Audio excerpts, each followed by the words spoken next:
Tell me what you think about the issues of the world. What kind of spice you wanna be? Tell me where you wanna travel. Do you believe in luxury? What's your hidden passion? What makes you so unique? Conversations with Nicole.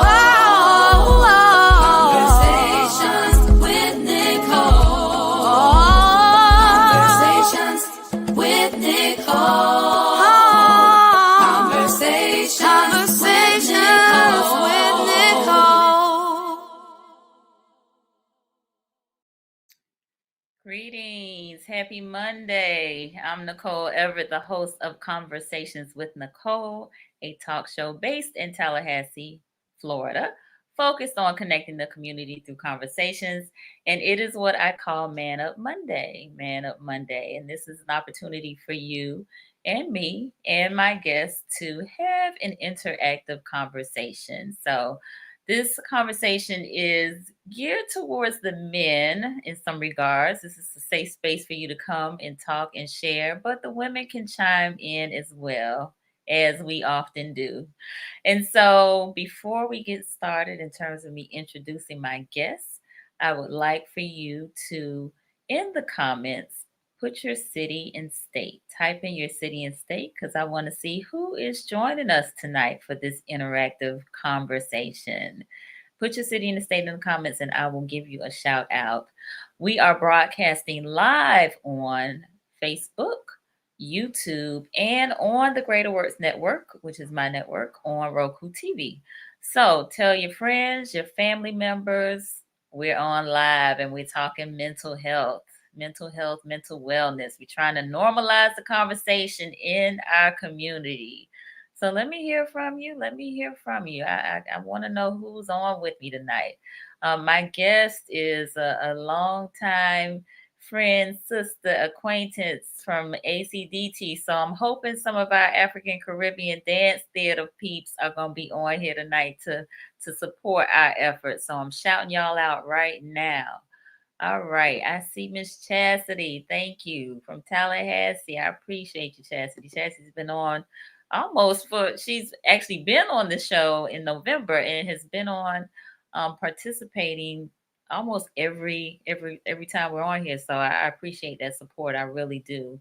Well, while the others of you are chiming in with your city and state, I'm going to go ahead and read some of my illustrious guest bio. She's actually a homegirl from the 305, Dr. Faith Troupe. She is a rattler, received her degrees from the Florida Agricultural and Mechanical University, a BS in psychology in 1999, also her master's in community psych in 2002, and her PhD in marriage and family therapy from Florida State University in 2008. But she is a family, and marriage counselor. Her approach to therapy is systemic, interpersonal, and collaborative. She considers herself to be a mini cultural and socio-political situation. She considers the many cultural and socio-political situations her clients have experienced, along with family history, to inform her practice. Some of the situations and issues might have to do with family history and culture and race, social class, sexual orientation, gender, disabilities, and more. And she is an interpersonal therapist, psychotherapist, and owner of her own practice, Troupe Psychotherapy and Consulting. She draws from the methods including narrative therapy and cognitive behavior therapy. And her goal is to work with you to help you enhance your overall sense of happiness and well-being in a safe and supportive environment. So help me welcome my sister, Dr. Faith Troupe. Woo! Yes. Yes. Good evening. Greetings. Glad you're here. I'm glad to be here. Thank you for having me.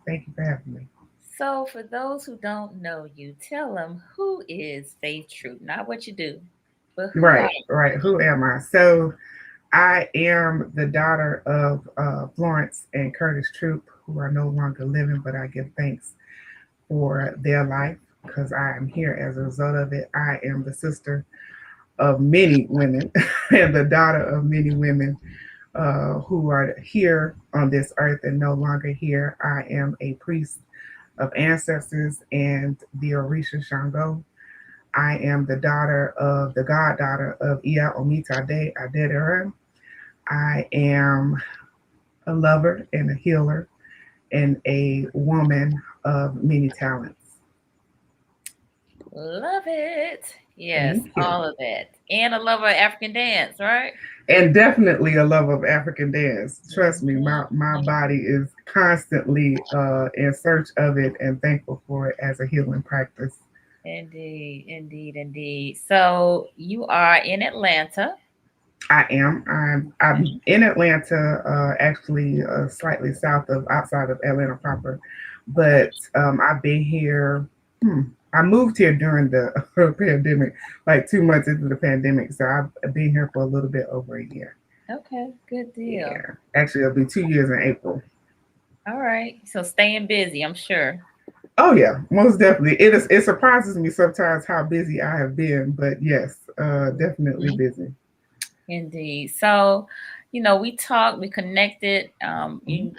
You responded to my in search of post Right. last month, and I actually had forgotten all about. You were a counselor and therapist, so I'm so glad you reached out. And when we had our talk, we kind of came to the topic of grief, and Hmm. so Hmm.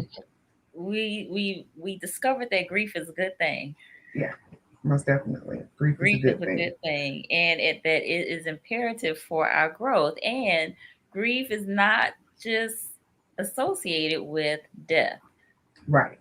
Right. Definitely. Definitely. It is not.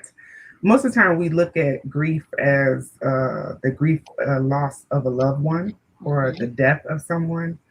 But I've learned really through my works, initially with my godmother, Iya Omitade Adederan, who she encourages us to dig deep into our grief. And it is uncomfortable because most people look at it and it's like, oh, it's associated with the loss of someone. Hmm.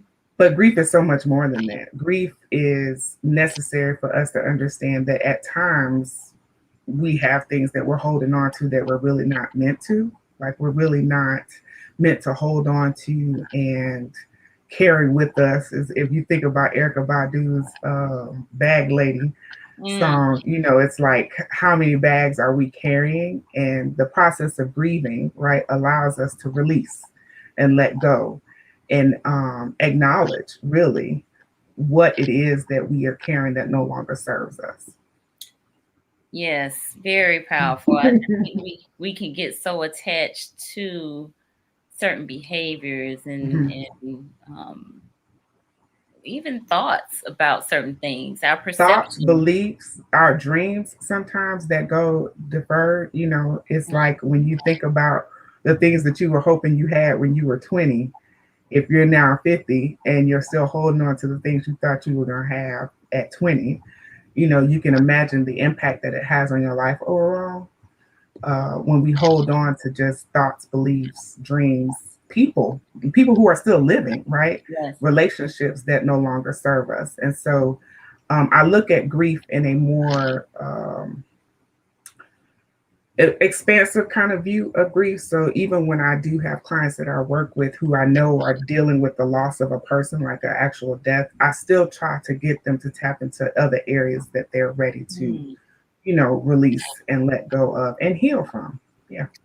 That's good. That I think that, because we probably don't grieve enough, that, at that time, that would be a great time to release that, right? Right. Right. Yes. Yeah. Because the thing is that sometimes we don't even know what we're holding on to.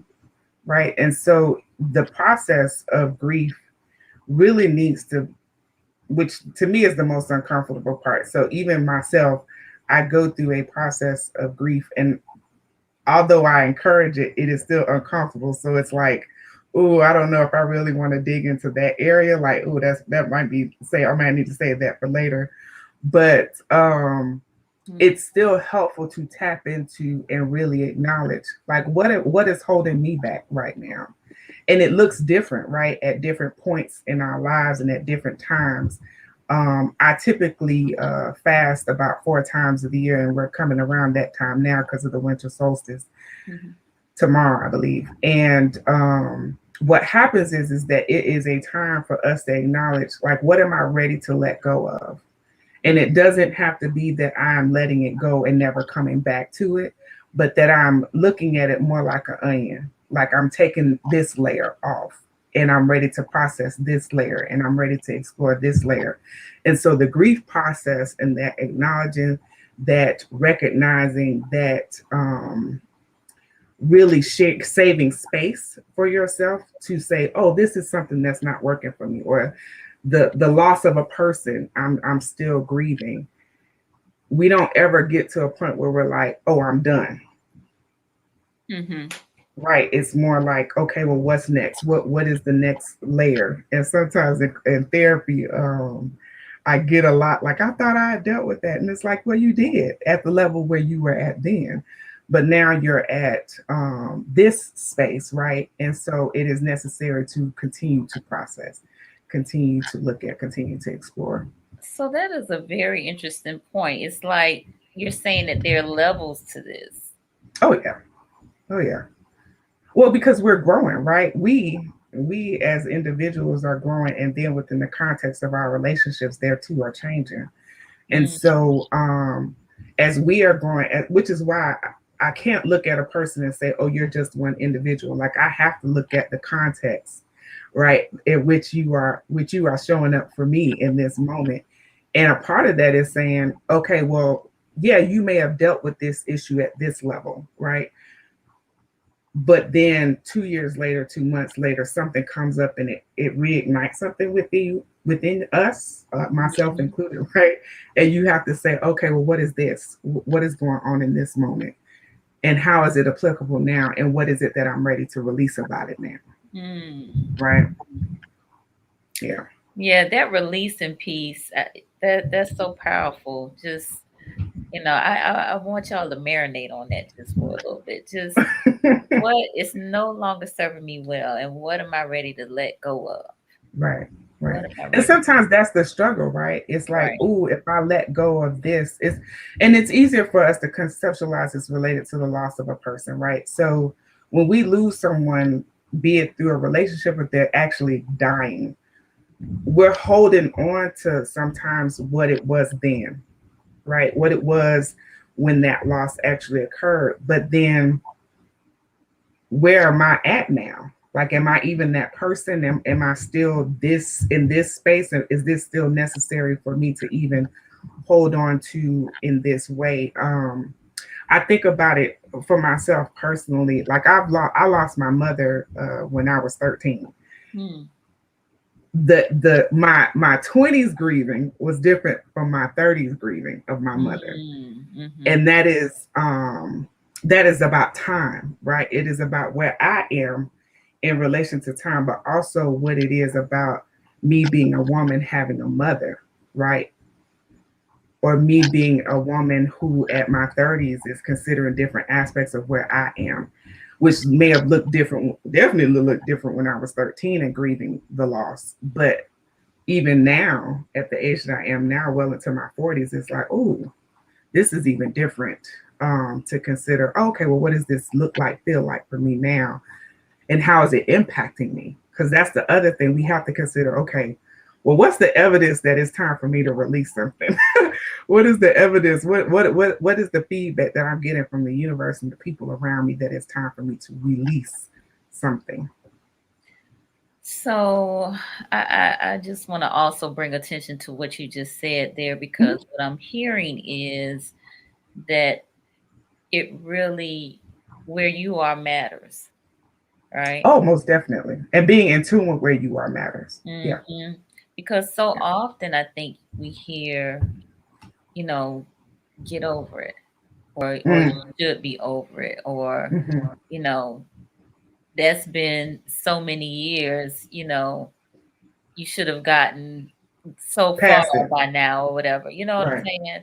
And Right. so I appreciate the permission, if you will, to Mhm. not be over it Mhm. and to really reflect on where you are Mhm. at whatever time and space that is and Right. how it affects you. Right. So Right. we got a question.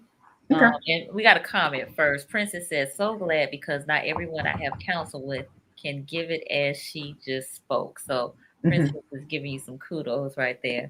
Thank you. Cassidy said, what is the evidence of time to release? Mhm. What is the evidence So, of time to release? so for me as a marriage and family therapist, I'm always looking at how we're showing up in our relationships, right? And so sometimes what that looks like is that we're having some conflict or we're experiencing some resistance to growth, right? And so that might look like I'm struggling in my relationships with my siblings, with my significant others. But instead of looking at them, we say, okay, well, what is it? What is it that I'm holding on to that isn't necessarily working? Because a lot of times we do become very aggressive and very standoffish, and oftentimes it's a strong word, but I think it's almost violent towards ourselves and Mm, towards the people around us when we haven't properly grieved. Because grieving results in healing, mm, right? So if we're looking at grief as being the vehicle at which we are healing, we should constantly be in a space of healing, but we should constantly be in a space of understanding, like, how am I in this moment, in this time, showing up? And am I showing up? And what does that look like? And what is the feedback that I'm getting from those around me? And so sometimes it's an internal process, like we start to feel symptoms of depression and we start to experience symptoms of anxiety, or we start to, get into conflict with people around us. So it shows up in various ways, but ultimately it's dis-ease. It is that those uncomfortable feelings that if we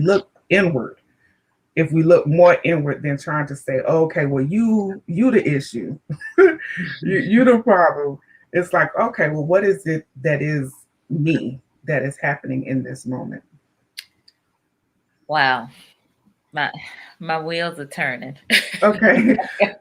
And I wanted to say something else about Sure. giving time to the process. Sabonfu Somé really did a lot of work prior to her passing around grief and this whole concept of grief not being a cutoff, right? It doesn't have a cutoff. So you go through 2 weeks of crying and then you done. Because then society looks at you and say you ain't done yet. Mhm, you you exactly. ain't you ain't cried enough yet, or in certain situations where you can end up at a funeral and the person says to you, say goodbye and you should be over it, or keep your head up, don't let them see you crying, type of a Mhm. thing. It doesn't give a lot of space for grieving, right? It doesn't give a lot of space for us to say, no, this thing is still sitting with me, like I am still crying. And so the question should be, and my thing is, the question becomes more of a, have you grieved enough? Mm. Do you need more space? Do you need more time? Right? Because if we say to someone and we say it to ourselves, which is, very detrimental to ourselves, that I should be over this by now. Well, who said? If you still carrying it around. Yeah. But these busy lives that we have. Yeah. Yeah. But the thing is look at how much more productive and much more happier and much more joyful we will be if we actually engaged in the work of grieving and Mhm. healing. Like it comes with the cost of time, but then it comes with the ability to live and live fully. And so, to not put that pressure on ourselves or allow people to put the pressure on us to say, okay, well, you should be over it. Right. And we say it to men and we say it to ourselves within the African American community, but to men we say it in a certain way, and then to women we say it in a certain way, and it's so unhealthy that it contributes to us not even be able to have a conversation like, I'm struggling. I'm tired. It's like the simplest things we can't even say to each other. Like, I'm sick. I'm not feeling well. Like, I don't even want to get out of bed today. We can't even show up in those genuine ways with our closest friends, right? Our closest relationships, because we're getting told that, grief isn't something you should do. Like, get it together, fix your face. And it's not, and crying is definitely not okay for anybody. It feels like, and it's like, it's just not healthy. It's just not healthy. And so I much rather take the position of, have you grieved enough, and can I give you more time? Do you need more time to grieve? So, boy. All right. So again, it's Man Up Monday. Yeah. So let's just explore a little bit, and I know, when we talk about gender, of course, we make these kind of generalizations, right? Right. Mostly accurate, and there are some exceptions, right? Right. But as you're saying, men, boys, no, suck it up, Right. man up. Right. No crying. No crying. And you definitely don't have no emotions, which is always funny to me. Right. Like, men ain't got feelings. Of course they got feelings. They breathing. What are you talking about? What are you talking about? We need to create more space for it. Mm-hmm. So, we need to create more space for it. Do you know what some of the, I guess, the physical implications of that might be? Like physical illness? Mm-hmm. I mean, we see it rampant in our community as it is. So, high blood pressure, cardiovascular disease, diabetes, stroke. What I see a lot is around like inability to rest. Mm-hmm. Like that which some people will say, it's a part of the grind of working and keeping going. But that is something that shows up for women. Sometimes it shows up as reproductive issues, like difficulty conceiving or difficulty holding birth, a child, and carrying a child. So it varies, but stress is like the number one killer for a reason. Right? It's silent. It is not, we do a lot. We call it resilience, but sometimes it's like that silent stressor that just kind of just stays there. And it's like, trying to tell people that, you should really get restful sleep. Like, restful sleep is key. It's so hard for people to accept. And so a lot of my work is around just getting people to get sufficient rest. Like, are you sleeping enough? And most of the time it's like, yeah, okay, well, how many hours is that? Well, 4 to 6. Huh. Okay. So I see that as a physical symptom. Sometimes there's like residual pain, and so everybody experiences pain differently. So when it comes to stress pain, so I tend to get it in my upper neck, my upper back, and then sometimes at my lower back.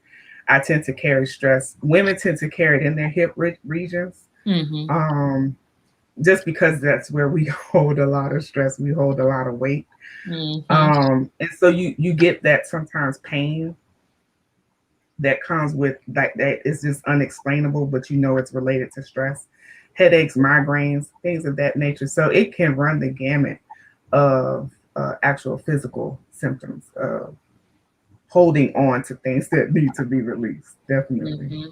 Okay. Princess has got some really deep questions here. Yeah. I'm gonna try to tackle this one, and Princess, the other one, maybe we can get Dr. Faye to address that off the air. But she wants to know about, is there such thing as the inner child? Yes, there is a such thing as an inner child. There's that part of us that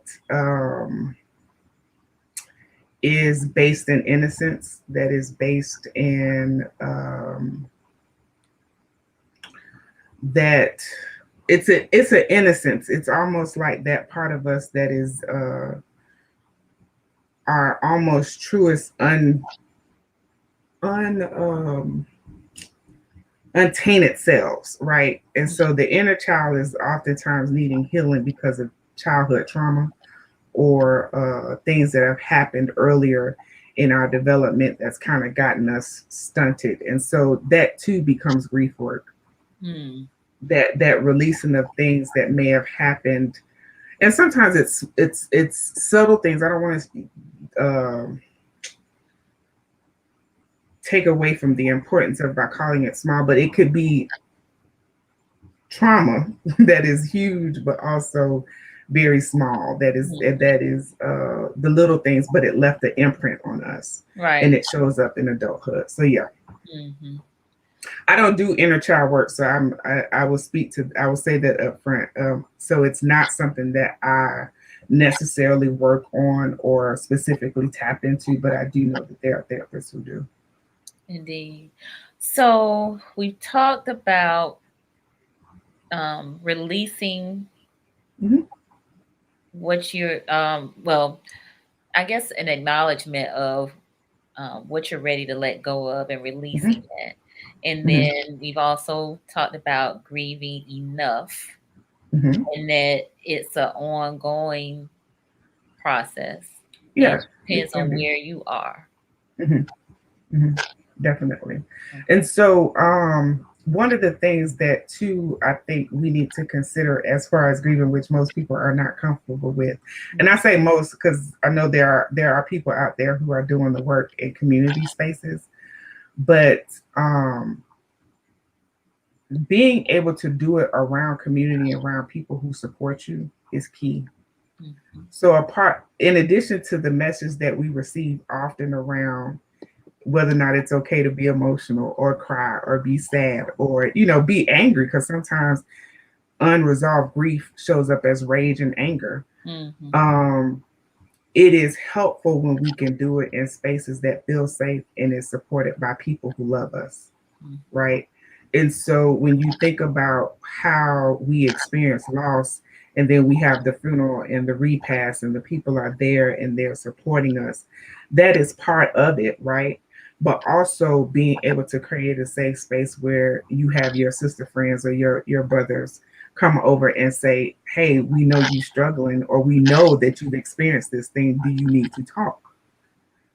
Like creating those types of spaces is helpful for our healing in community spaces, so that people are there and creating safety, creating safe space. Okay. I'm taking notes. That's why I'm recapping like that. No. I do the same, so I'm used to it, so it's okay. Yes. So give space to have those conversations. And oh God, yeah. Like this is a space where men can come and talk about all sorts of things and get support, and that is important. These spaces are important. Absolutely. They're important. Absolutely. Okay, so being ready to let go. Have you grieved enough?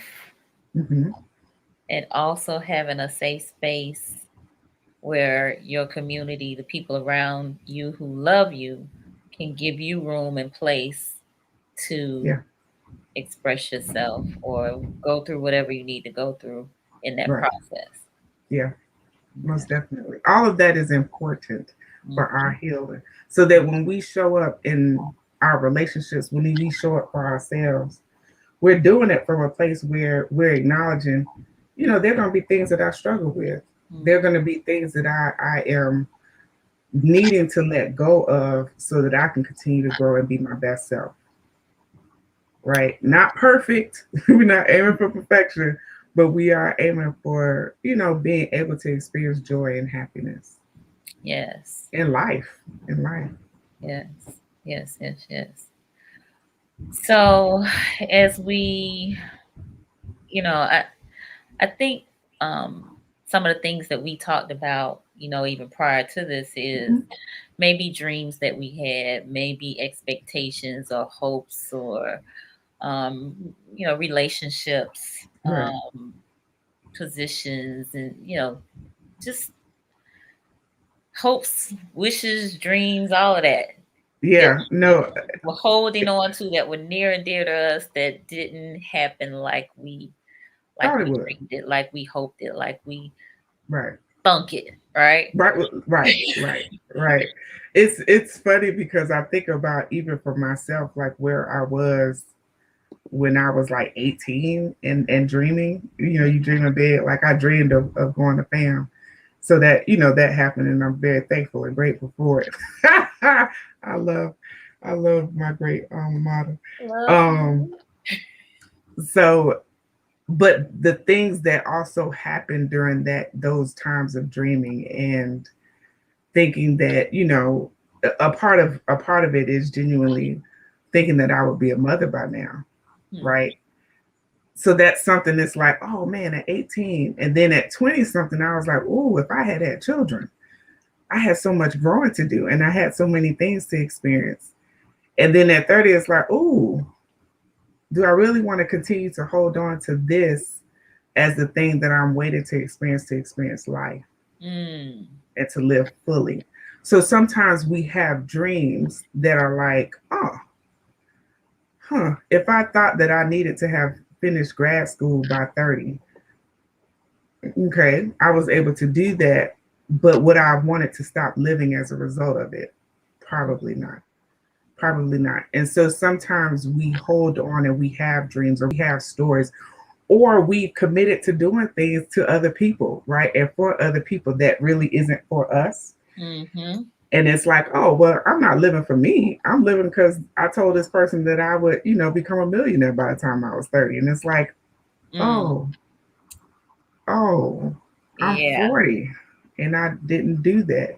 But I'm mad at myself, or I'm holding out, or I'm not living fully, for whatever that means for, us individually. But sometimes we hold on to dreams or thoughts and beliefs about ourselves, about how we should show up, about others that no longer help us, to show up as our genuine selves. So that's the other thing, because um holding on to the belief that you need to do something or be something because you told somebody else, you said this 20 years ago, and people still like, oh, you said you was going to do this, like, but I don't want to do that anymore.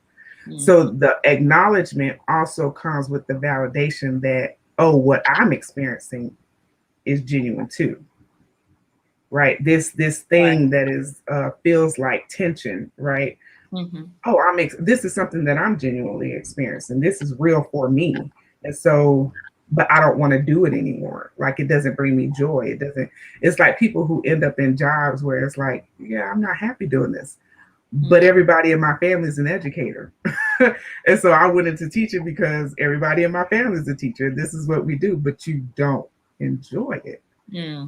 Right. And so you have to grieve that part of yourself that committed to something that you didn't know that you would want to do still at 30, at 40, at 50.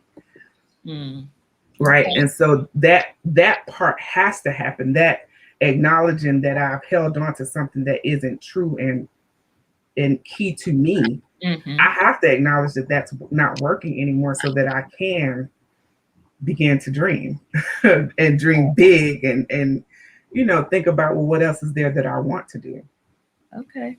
We got some questions on the line. The brothers are chiming in. So we got Michael Cork with the Hallelujah Morning Show.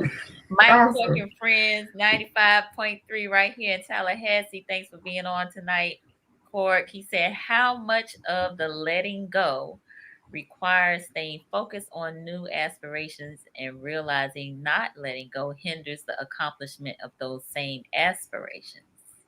That's key, right? So sometimes if we are not in the process of acknowledging and validating the fact that we need to let things go, we can't even see what's possible. So, it's like I can't even see my potential if I am still holding on to something that is not true in this present moment. Right? I tell people all the time, I'm blessed because I always knew I wanted to be a therapist. Where some people go through different careers, different places. But there was a time when I did think that I wanted to be a child psychologist, and no offense to the child psychologists out there, I didn't want to do assessments. I didn't want to do assessments because I didn't enjoy it, one, and I didn't want to go around telling people, I can figure out what's wrong with you by checking off the boxes or you checking off the boxes type of a thing. I like the ability to experience people, talk to them, and really connect to them. But had I held on to that, I would not be able to see, well, what is my true potential? Mm-hmm. Like potential with no barriers. Potential, and that's the thing about grief, right? As we are letting go things, we're actually creating room to be more. Right? So it's almost wait, say that again. As we are releasing, as we are grieving, as we are letting go, it allows for us to see the potential for us to be more. Right? Because when we're holding on to grief, when we're holding on to things that's no longer serving us, all we can see is ourselves through the context of what's not true. It's not true anymore, right? It's not helpful anymore. It's not helping me to be my best self anymore. And so I can't even see myself in the light, in my best, like even with, there's people are often encouraged to like dream big. Mm-hmm. Well, we can dream big only when we're not holding on to all the stuff of our past. You can dream fully, you can dream big, you can be expansive. And it's like, oh, I didn't even know I could do that. I didn't even know that was possible. So to speak to that question as far as aspirations, I think sometimes when we are holding on to things that are no longer helpful, the aspirations that we have are sometimes, I won't say all the time, but sometimes they're not even the manifestations of what we can truly be. Like fully, all of us, like fully, if I'm embracing like that part of myself that feels creative and magical, I could do anything. Okay, well, what does that look like? Okay, well, then what do you think is going to hold you from being able to do that? So if you're looking at, okay, what's within me right now? What do I need to let go so that I can evolve to this next level? Okay, well, then I need to let go of this, and this. I mean, it might be one thing, but it's necessary. The letting go is necessary. Letting go is necessary. For us to be able to see the vision of it, but also to have the courage to step fully towards it. Yes. So Ozzy said, let go and let it flow. Yes. All right. So we got Mr. Wendell Berry on here tonight. He said, how does reinventing yourself play into healing? So I would want to know more about reinventing ourselves, but I do know that we are constantly evolving, right? If we're not growing, if we're not healing, working towards our own healing, then usually we're kind of here, stuck in this place when we don't see what's not. Everybody's not, so this is not for everybody. Everybody is not going to be in a space of constantly evolving, but I don't know if we have to reinvent ourselves, but be in the space of evolving, growing, right? I don't, because the reinventing thing, I don't know about, because especially around this time of year, everybody trying to, figure out what they new gonna be. They're gonna be brand going new. Into New 2022. New going into 22. Yeah, I don't. My thing is, you might want to hold on to some of the things that are great about you already. You might not want to totally go off into the reinventing myself, because sometimes if the healing isn't done, we kind of revert back to the old stuff, because that's the stuff we know that's tried and true, even if it's not good. It's like when you go back to the ex, you know that thing didn't work out. You know you should have let that thing go, but you keep going back to it because you know it. So you want to be able to match that healing with that constant evolving, so that as you are healing, you kind of see, oh, okay, well, this is where I'm at. And that once you get there, you say, this is where I want to, okay, well, this is what I'm ready for. And so that, yes, you are forever learning, you are forever growing, you are always a student. Like, we need to always be humble in our existence on this here earthly plane because we should be constantly growing. Indeed. Reinventing, I don't know about. I don't know if I want to reinvent myself, but I definitely want to be in a space of constantly growing and evolving. Okay. Very But good. healing is what allows for true evolving to happen, not that surface level fake stuff Indeed. where you look shiny on the outside, but you pretty crummy on the inside. Mm-hmm. Mm-hmm. Mm-hmm. Mm-hmm. So, um, you and I both have checked out an article Hmm. that I'm going to transition to. Okay. Not that this isn't, and it's all No, it's related. along the same line. It's It all is. in It's, the it's same all line. related. It's all related. But when I was putting this together, I found a hashtag that was Black Grief, Hmm. and asked you about it, and you was like, "Yeah, I hadn't really heard of that." But we both found the same article that Right. was done by in the Marissa Evans. in the Yeah, Marissa. Atlantic Hmm. um magazine, and it was last September. It was done by Hmm. Melissa Evans, who's a journalist with the Star Tribune in Minneapolis, and she talks about Black grief, the Right. relentlessness of Black grief, and she says that we are in the middle of a Black bereavement crisis, and we do Hmm. not have the privilege or time to grieve. Yeah. That's a powerful thought. Well, I mean, you got to think about September 2020. We were fresh off of the summer of George Floyd and quite a few, you know, just losses, right? But we were also in the middle of a pandemic, Hmm. and we were seeing numbers of people of color dying, right? Even if you didn't know them, we are all less than 6 degrees separated from somebody who's lost somebody. Like, let's be honest about that. Hmm. And we know what was already the problems for us as people of color. So you looking at the educational system that was already barely, Right. barely holding on, literally like crumbling because Hmm. we're in this at home. We had already been, what, 3 months of the last school year, 2019 school year ending, right? Health disparities, voting rights. I mean, you name it, housing, all these Yep. things that we can Yep. put our finger on and see within our communities that we are already struggling with. And then you put a pandemic, and then you put all this in our face racism. You got Hmm. to call it what it is. And there isn't a lot of room for grieving because we got to go to work. Right. we got to raise children, and we got to teach them now because a Hmm. lot of them are being homeschooled. And so, and we're having to have the conversations or try to explain to ourselves, like, how do I get up out of bed? Right. In the midst of all that's going on, like, how do I make sense of it? And so when we talked about it initially, I was like, yeah, I hadn't heard of the term Black grief, but even amongst my colleagues, it's like, man, people are struggling.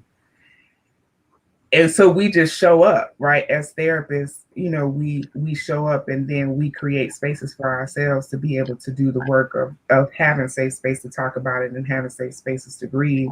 Hmm. But it's hard. It was hard. It's hard now, and it's hard then, and it was hard for our parents. Right. And it was hard for my grandparents, when Hmm. I think about their lived experiences. And so we look at it as resilience, right? We look at it as our ability to survive, but we're also tired, and we're Hmm. also sick, and we don't have safe spaces to grieve, and we don't have the time to do so, because what also came with that was like white guilt, which is like, oh dear God, like, how do I have the space to deal with that? Why do I have to create space to deal with that?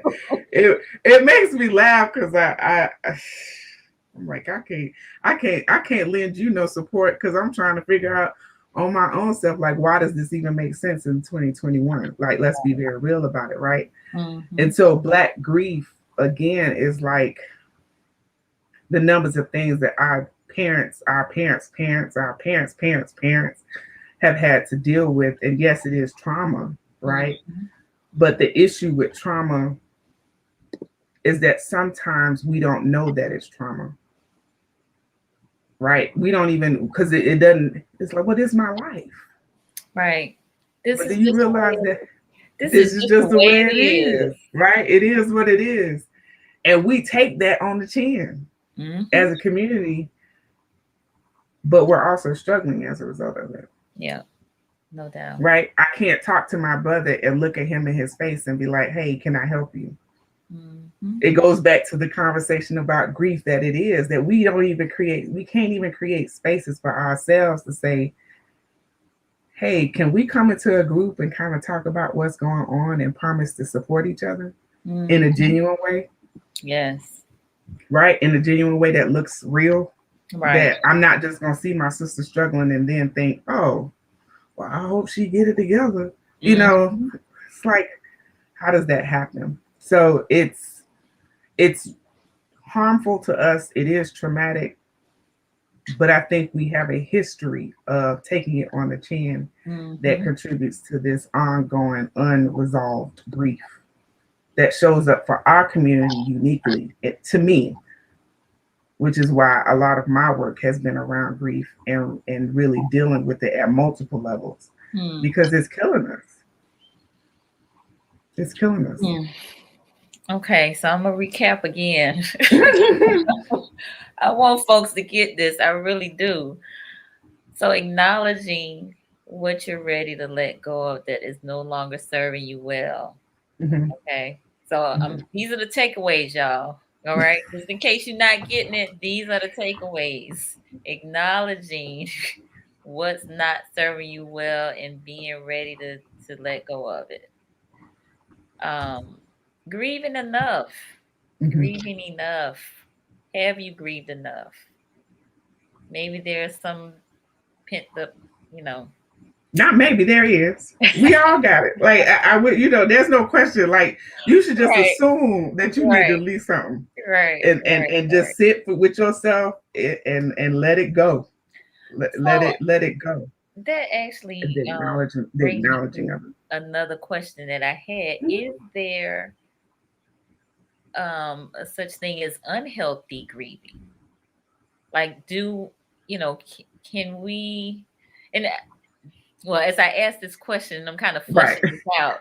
You Right, know, right. No, I had to look up like unhealthy grieving. What could that look like? Because if it's grieving, then it's contributing to our health, our healing. so I have these conversations from time to time about people self-medicating, right? Okay. Trying to Like with deal drugs.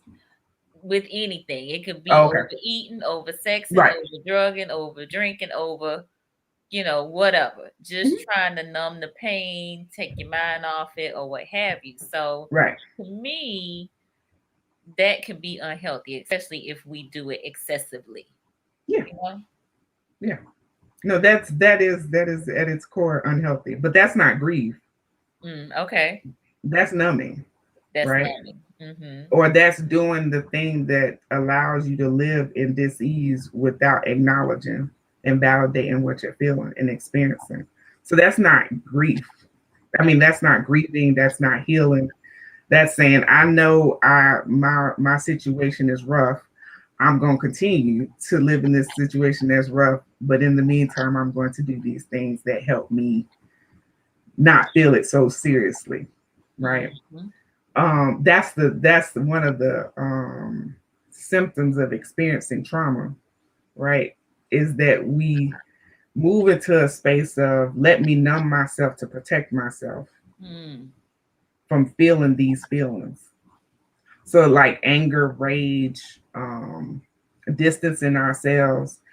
Another aspect of or a sign, going back to one of the original questions around how do we know when it's time for us to do some grief work or what should we be looking for? Mm-hmm. It's like when you've numbed yourself to the world.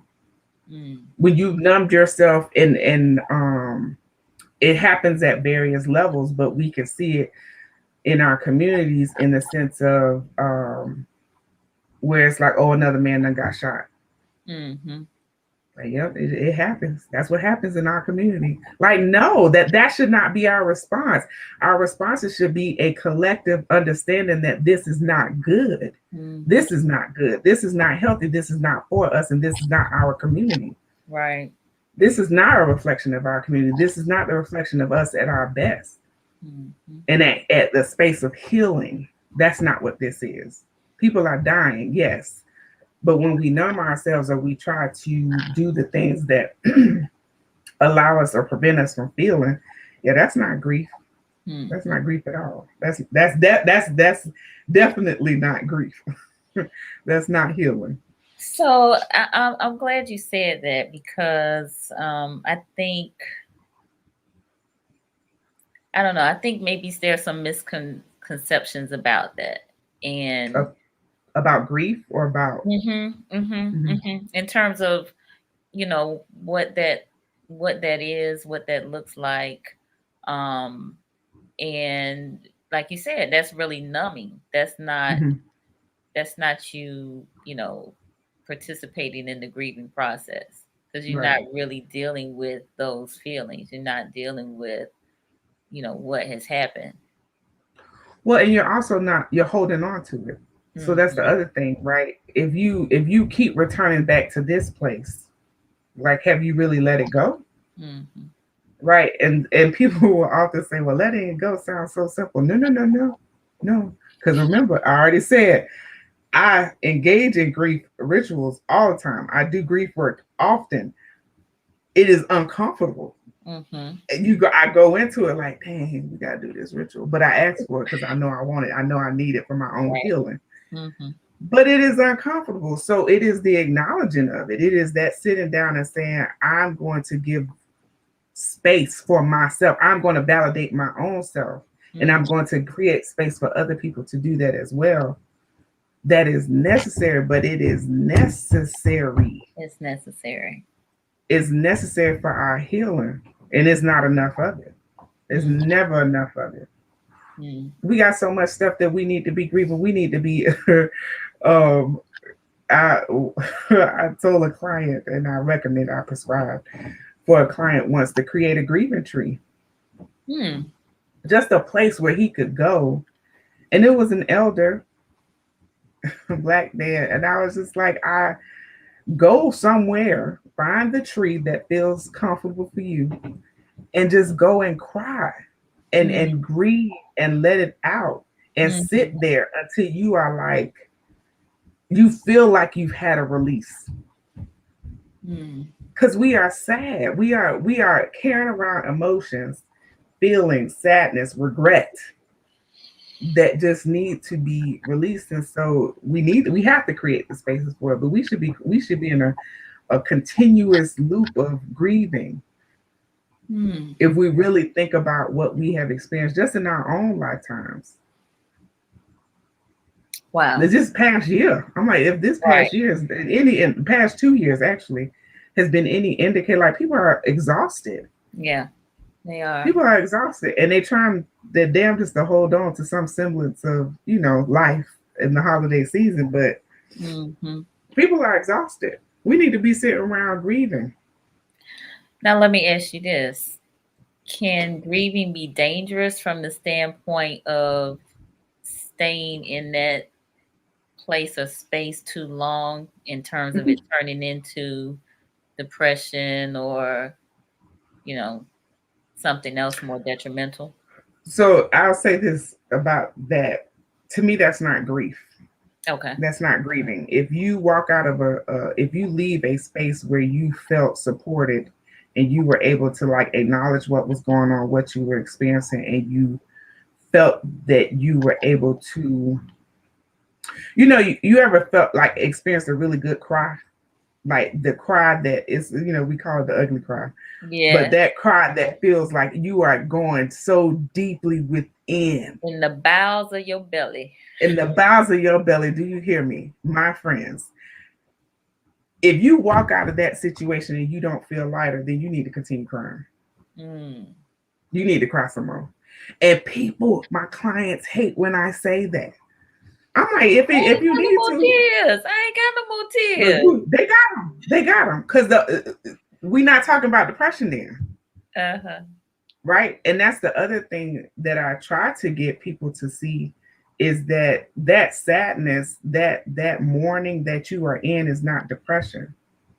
That is grief that you are experiencing. That is sadness. That is a loss that you have experienced. Mm-hmm. But that's not grief. I mean, that's not depression. Let's be very clear about that, because depression is that it comes from nowhere, it becomes cyclical, but grieving becomes essential, because then you are tapping into it, you are naming it. If you can name it, then what? How is that depression? Okay. That's grief. That is grief. Like, if when people say to me they don't have the tears, then why are you sad? Tell me about the sadness. Like, let's talk about that. But be mindful about claiming depression. Mm-hmm. Be mindful about that. Now, I'm not one for not diagnosing or thinking that people don't live with depression, because I do think that people live with depression. Mm-hmm. But I've become a lot more clear that everybody who comes to me experiencing symptoms of depression ain't living with depression. Sometimes they are dealing with grief. Mm-hmm. Unresolved, unelevated issues that need to be dealt with. Okay. That's deep. It's, trust me. If I could, I was just telling my friends, this work of grief work is life's work. Mm-hmm. This is life's work for me as a professional. It's life's work, because I know, and Sabon Fusome, it was life work for her. She dedicated her life to understanding that we need to create spaces for people to grieve, mm-hmm. and to do the work of healing. Yes. So, Sister Deidre has mm-hmm. written a whole book for us, but I'm gonna read it. She said, "You don't realize that you need to experience this type of conversation until you hear it. We go through so much in our lives that we become numb to it. Listening to this brings situations to my mind that I should have grieved. Otherwise, I tend to pack it up and never properly unpack these things, but it comes out in other ways. Right. The grievance process sounds normal, whereas some people make us feel abnormal for visibly grieving." Thanks for the topic. So, Deidre, listen, you just said it all. Says you said everything. My whole little situation is right there.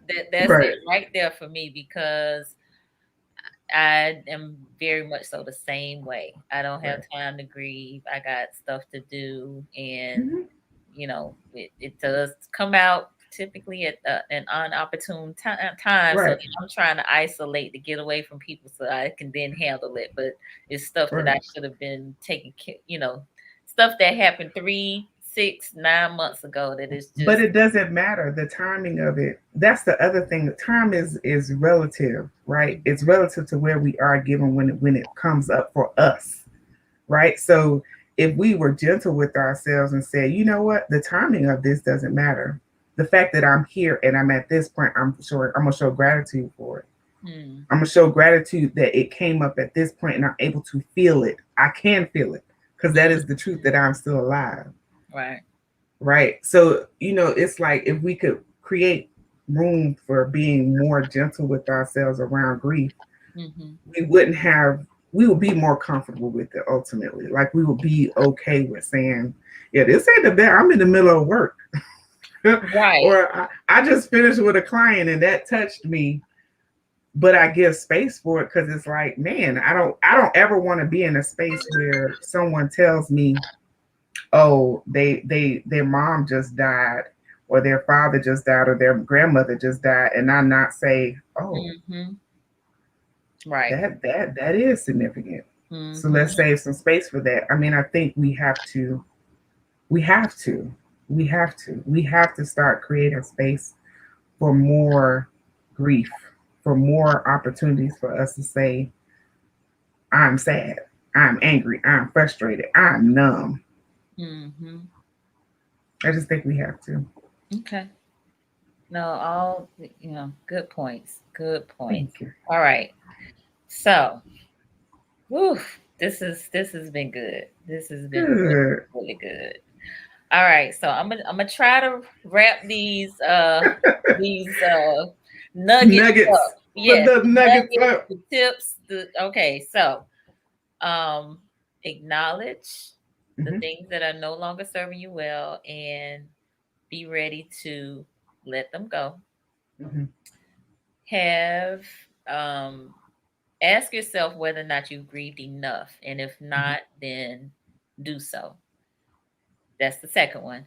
And then the third one that I got was um, surrounding yourself with people who love you, that will give you room, or make space for you to grieve.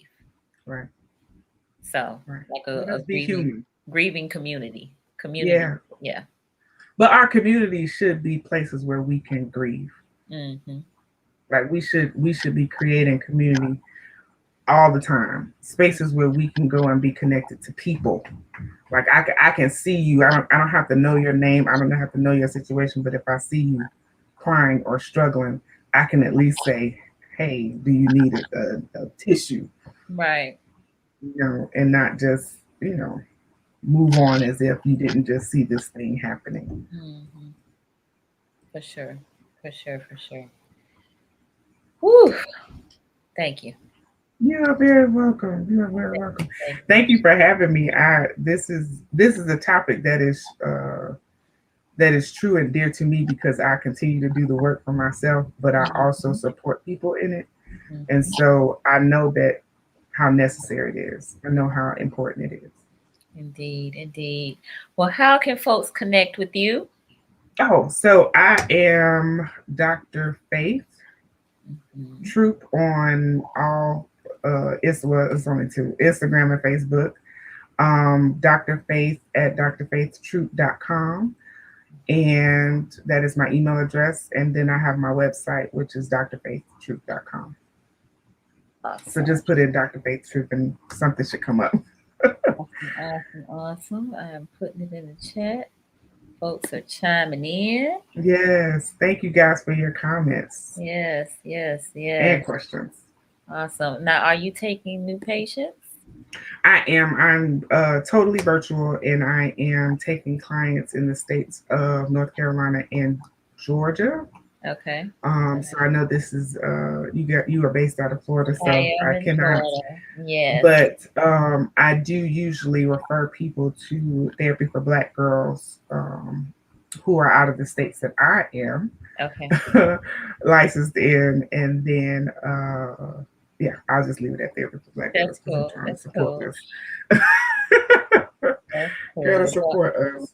I definitely want to thank the viewers. You all were great tonight with your questions and your comments. We really appreciate that.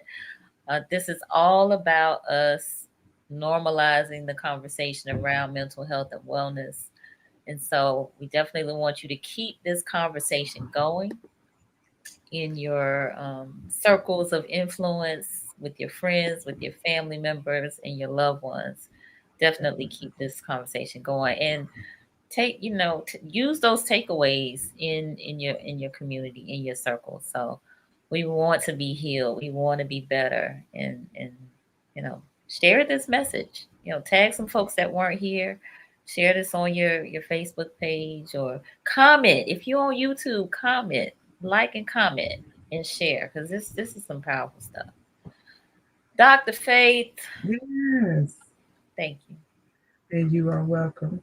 I appreciate you for creating this space. It is definitely needed and much appreciated. Absolutely, I'm gonna have you come back Yes, soon. by all means, by all Soon, means. soon, soon. We I got some other things that I would love to share, so definitely have me back. Okay. All right. Very good. All right, y'all. Well, we'll be here Wednesday for What Women Want Yeah. Wednesday.